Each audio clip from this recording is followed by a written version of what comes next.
साधु संतों की अमृत भारी वाणी से राम कथा सुनने से मनुष्य के जीवन में काफी ज्यादा बदलाव आता है और हाँ, जीवन जीने की कला मिलती है। जय सिया राम। संत अवस्था चैनल में आपका बहुत बहुत स्वागत है। ये आप सभी सनातनियों का चैनल है। सनातन के सपोर्ट हेतु बनाया गया है। सनातन के सपोर्ट हेतु हमने इसको बनाया है और इस चैनल के माध्यम से आपको धार्मिक कथा, राम कथा, श्रीमद् भागवत कथा, देवी कथा, शिवकुमार कथा के वीडियोस देखने को मिलेंगे। और इस चैनल का आप लोग सपोर्ट करिए, ज्यादा से ज्यादा सब्सक्राइब करिए और लाइक करिए और एक प्यारा सा कमेंट करना ना भूलिएगा, ताकि आप वो कमेंट के माध्यम से मैं बता सके कि ये मेरा कार्य जो हमने किया है, ये कार्य आपको कैसा लग रहा है और काम को इसी तरह करते रहें कि कुछ बदलाव लाएं। आइए सुनते हैं राम कथा और अपना आशीर्वाद स्वरूप जरूर दीजिएगा। प्रस्थान करेंगे। वन इसलिए बड़भागी हो गया क्योंकि भगवान ने वन को स्वीकार कर लिया है और अयोध्या तो बड़भागिनी थी, लेकिन आज अयोध्या रो रही है क्योंकि इसका भाग्य और सौभाग्य दुर्भाग्य में बदल रहा है। भगवान ने कहा कि मैं अयोध्या का त्याग करूंगा। अयोध्या का त्याग प्रभु राम करेंगे तो अयोध्या स्मशान हो जाएगी। सोचो जरा, विचार करो, ये राम कथा आपको प्रेरणा दे रही है और ऐसी प्रेरणा अद्भुत कि भगवान जब तक हमारे साथ हैं, हम भगवान के साथ हैं तो हम बड़भागी हैं, और यदि हम भगवान के श्री चरणों से दूर हो जाते हैं तो याद रखना कि हम फिर अभागी बन जाते हैं। भगवान की भक्ति निसंकोच करना चाहिए। आज पढ़े लिखे लोग ही राम और श्याम का विरोध कर रहे हैं, जो पढ़े लिखे लोग हैं। अरे मूर्खों की बात तो अलग होती है, अज्ञानी है, लेकिन पढ़े लिखे बच्चे जब वो भ्रमित हो जाते हैं और राम और श्याम घनश्याम की निंदा करने लगते हैं तो निश्चित रूप से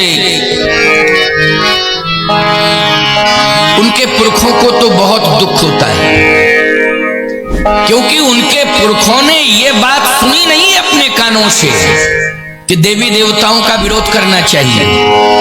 ये तो आज एक वामपंथी विचारधारा चल रही है।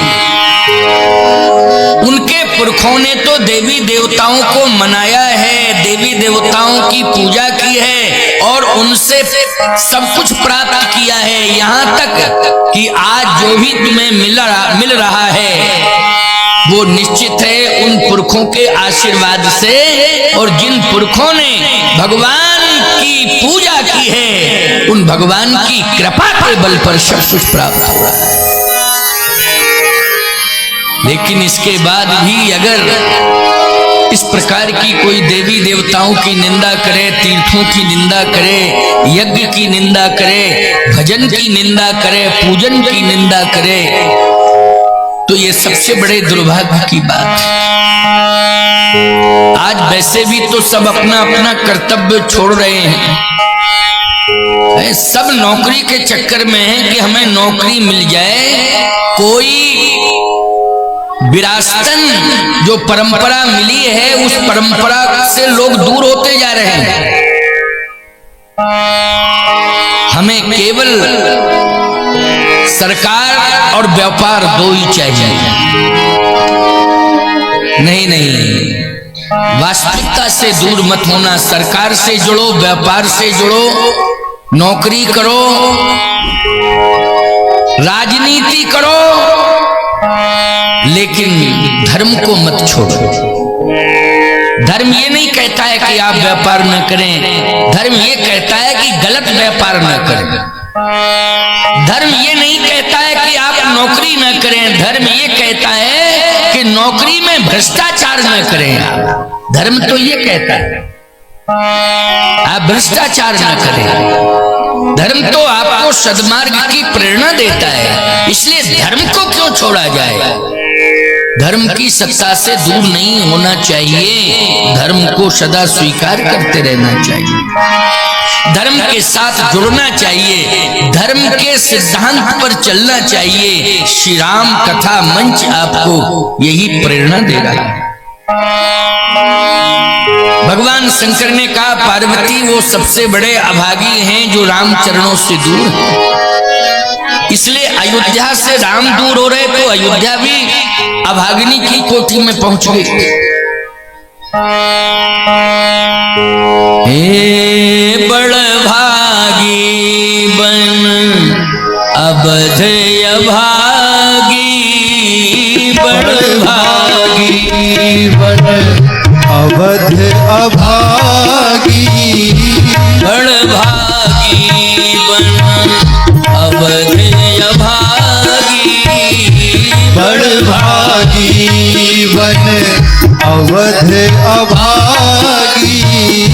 जो रघुवंश तिलक तुम त्यागी, जो रघुवंश तिलक तुम त्यागी, जो रघुवंश तिलक तुम त्यागी, जो रघुवंश तिलक तुम त्यागी।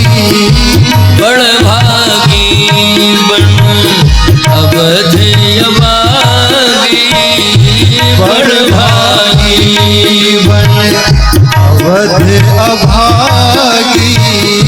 सुनहु मावे लोग अभागी, सुनहु मावे लोग अभागी, सुनहु मावे लोग अभागी, सुनहु मावे लोग अभागी।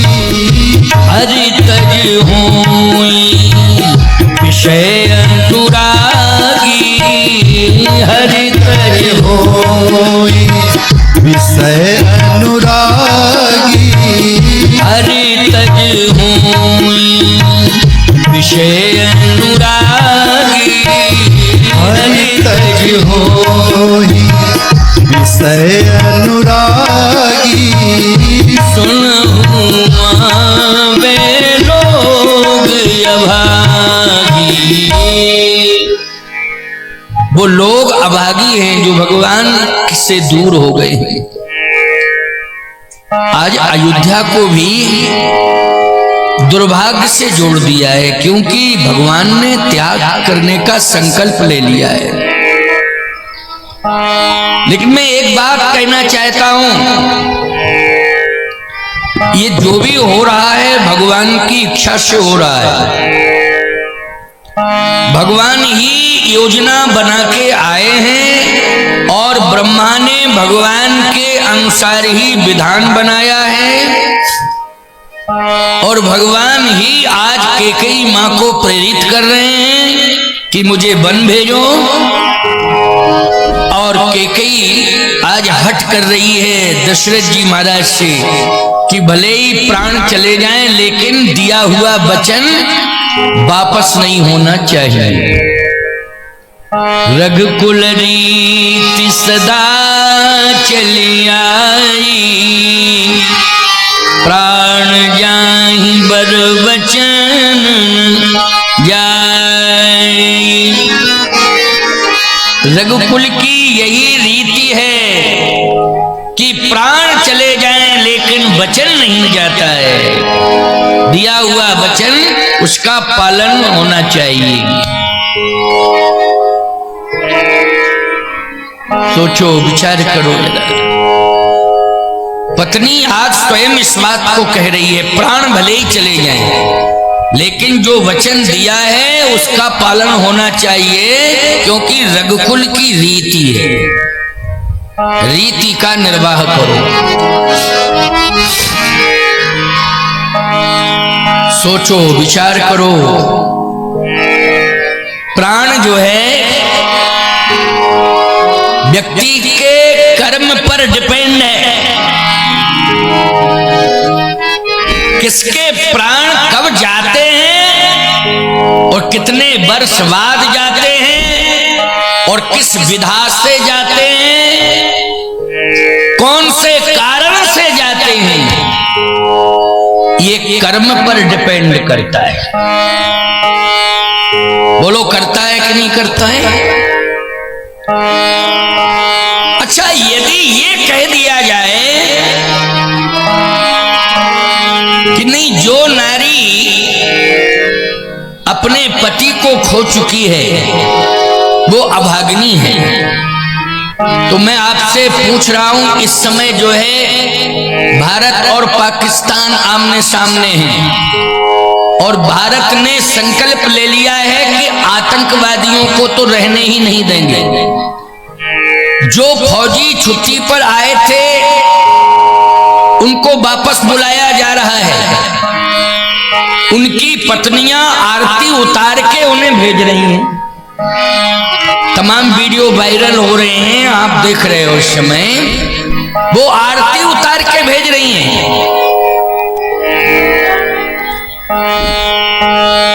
माताएं तिलक कर रही हैं, आशीर्वाद देके भेज रही हैं।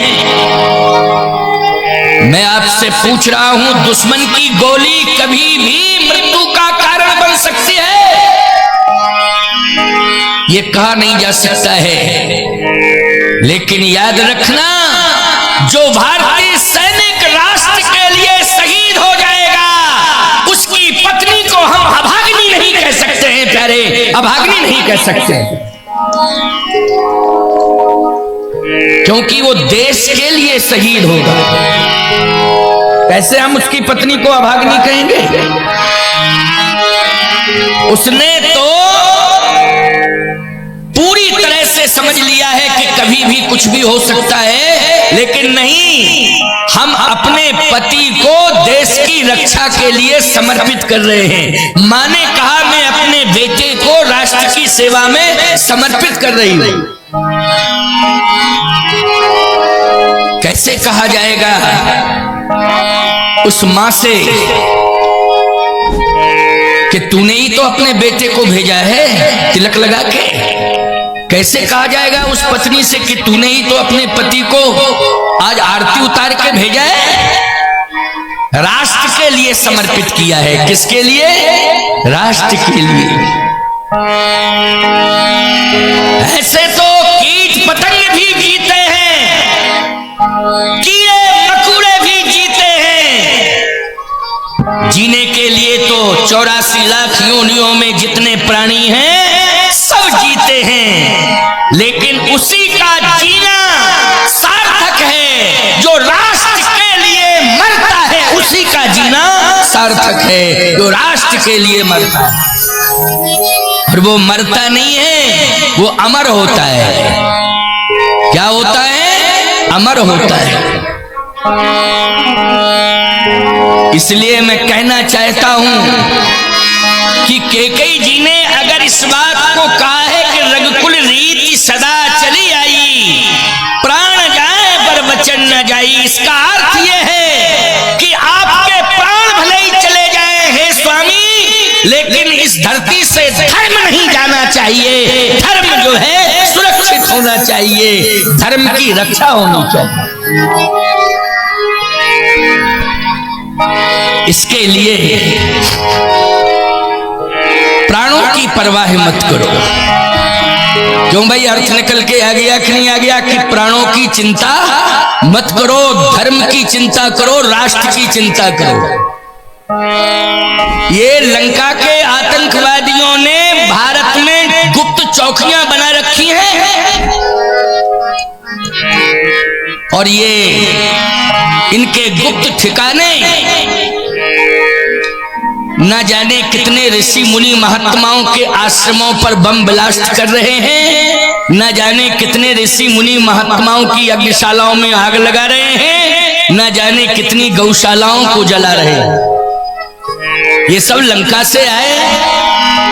और भारत में पंचवटी, नासिक आदि आदि। क्यों भाई, क्या मानोगे, ठिकानों पर इन्होंने कब्जा किया कि नहीं किया?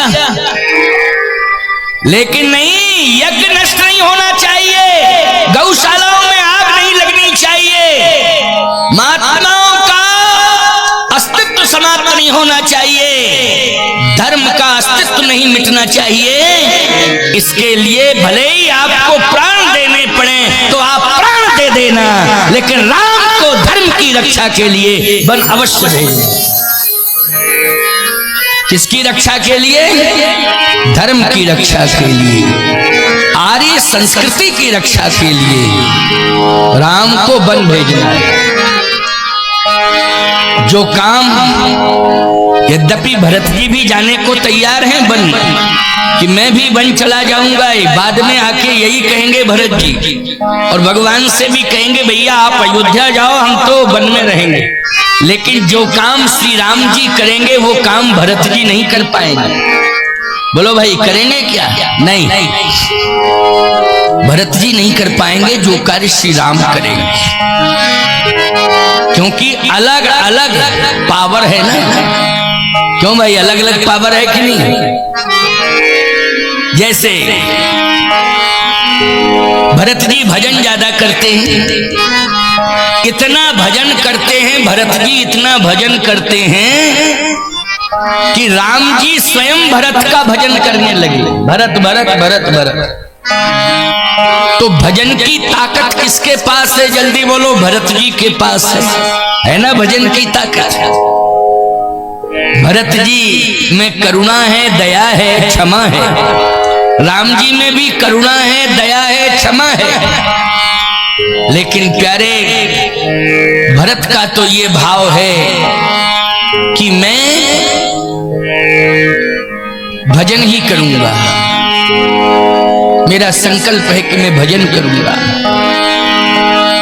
फिर ये संसार का भार कौन धारण करेगा?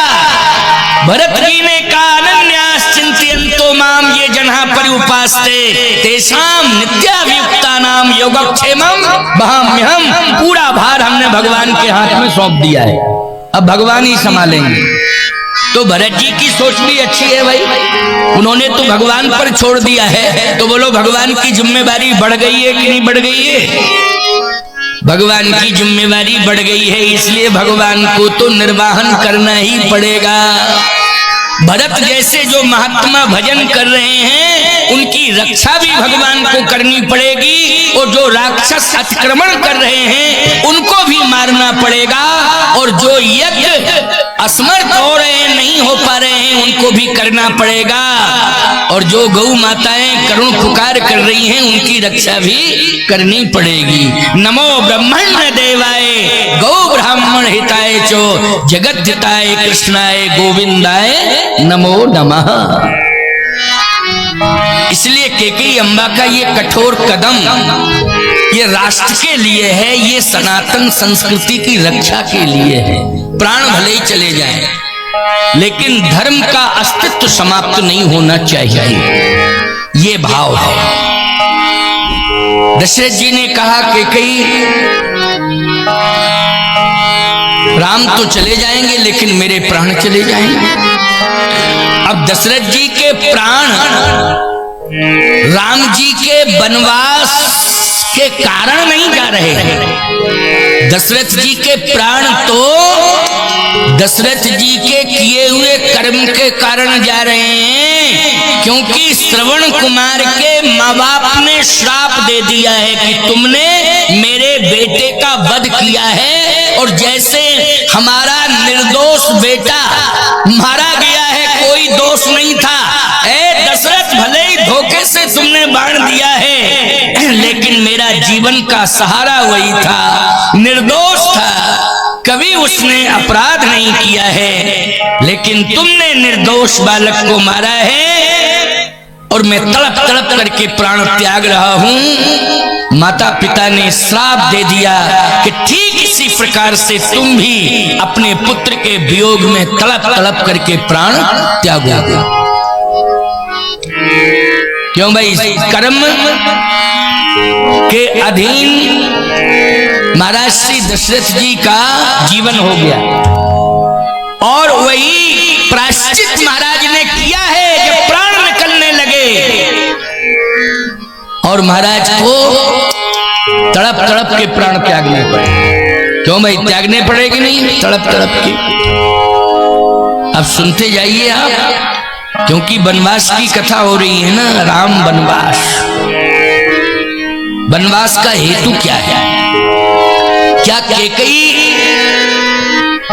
ने भरत को राज्य मांगा है, ये वनवास का हेतु बन गया? नहीं, भरत के लिए राज्य मांगा है, ये वनवास का हेतु नहीं है। वनवास का हेतु तो स्पष्ट होने जा रहा है, क्या है? जब जब होए धर्म की हानि, जब जब होए धर्म की हानि, बाढ़ी असुर अधम अभिमानी, बाढ़ी असुर अधम अभिमानी, तब तब प्रभु धरी विविध शरीरा, तब तब प्रभु धरे विविध शरीरा, हरहि कृपा निधि सज्जन पीरा, हरहि कृपा निधि सज्जन पीरा, हरहि कृपा निधि सज्जन पीरा, हरहि कृपा निधि सज्जन पीरा, तब तब प्रभु धर विविध शरीरा, असुर मार थापे सुरन राखे निज श्रुति से, और जग विस्तार है विशद जस राम जन्म करहे। यानी भगवान के जन्म का यही हेतु है, जग विस्तार है विशद जस राम जन्म कर हेतु। ठीक इसी प्रकार से बन जाके राक्षसों को मारना यही वनवास का भी हेतु है भगवान की, कि राक्षसों को मारना ये वन का हेतु है। और जन्म का हेतु भी राक्षसों को मारने के लिए भगवान आए हैं, ये जन्म का भी हेतु है, राक्षसों को मारने जा रहे हैं वन में, यही बन जाने का हेतु है। इसमें संशय करने की किंचित मात्र भी आवश्यकता नहीं है।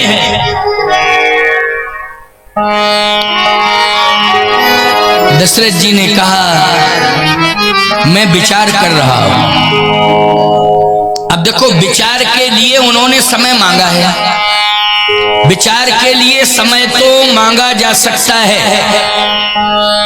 भाई पति पत्नी में कोई बात ऐसी आ गई है बीच में, और पत्नी अगर पति से कहे मुझे विचार करने दो तो मौका दे दो तुम, और पति कहे पत्नी से कि मुझे विचार कर लेने दो, तुम मौका दे दो, दे देना चाहिए। मौका देने में कोई दिक्कत नहीं है। एक बार पति पत्नी में विवाद हुआ, एक महात्मा उस घर में पहुंच गए। महात्मा ने कहा देखो लड़ो मत, अच्छी बात नहीं है, पहले विवाद का कारण बताओ,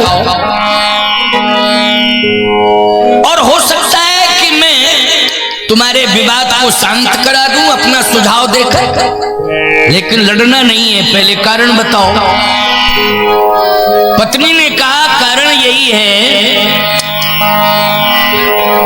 कि मेरा पति झूठ बहुत बोलता है, विवाद का ये कारण है। महात्मा बहुत प्रसन्न हुआ पत्नी पर कि बहुत ज्यादा सत्यवादिनी है, यानी पति झूठ बोलता है तो इसको इतराज है, अच्छा, हम लोग भी कहते हैं मंच से सत्य बोलो, सत्य बोलो, सत्य बोलो, क्यों कहते हैं कि नहीं कहते हैं? लेकिन एक बात तो तुम लोग कर ही सकते हो अगर संकल्प ले लो तो। क्या? अकारण असत्य बोलना बंद कर दो। ये तो संभव है। हम कहें सदा सत्य बोलो, आप कहो महाराज मंच से कहो, घर में तो हम वही करेंगे जो हमें करना है। मंच से कहो, अगर जबरदस्ती गर्दन हिलवाओगे तो हम हिला भी देंगे, सामने ही बैठे हैं इसलिए। नहीं नहीं नहीं, हम तो एक ही बात कहेंगे आपसे कि अकारण, बिना किसी कारण के अकारण असत्य बोलना बंद करो। बिना किसी कारण के झूठ बोल रहे हो कि नहीं बोल रहे हो? कोई कारण भी नहीं है तब भी झूठ बोले जा रहे हो, तब भी झूठ बोले जा रहे हो। बोलो भाई, कोई कारण नहीं है। कारण यदि बन रहा है तो हम समझते हैं कि कारण है, लेकिन कारण भी नहीं है, आदत पड़ गई झूठ बोलने की। तो पहले आदत को सुधार लो, अकारण झूठ बोलना बंद करो, फिर हम तुम्हें कल परसों में बताएंगे। मन ही मन संकल्प ले लेना कि आज के बाद हम अकारण झूठ नहीं बोलेंगे। पहले आप यहीं से शुरुआत करिए। मैं गारंटी के साथ कह रहा हूं, यज्ञ भगवान के इस पावन परिक्षेत्र में कह रहा हूं, धर्म मंच से कह रहा हूं, जिस दिन आपने ये आदत बना ली कि हम अकारण झूठ नहीं बोलेंगे, निश्चित रूप से मैं दावे के साथ कह रहा हूं कि अकारण जो है, बिना किसी कारण के हम असत्य नहीं बोलेंगे। हम संकल्प लेते हैं, बिना किसी कारण के हम असत्य नहीं बोलेंगे। अगर आपने यही अभ्यास डाल दिया कि अकारण असत्य नहीं बोलेंगे, तो एक दिन आपके जीवन में अपने आप बिना प्रयास के सदा सत्य बोलना आ जाएगा। बिना प्रयास के सदा सत्य बोलना आ जाएगा।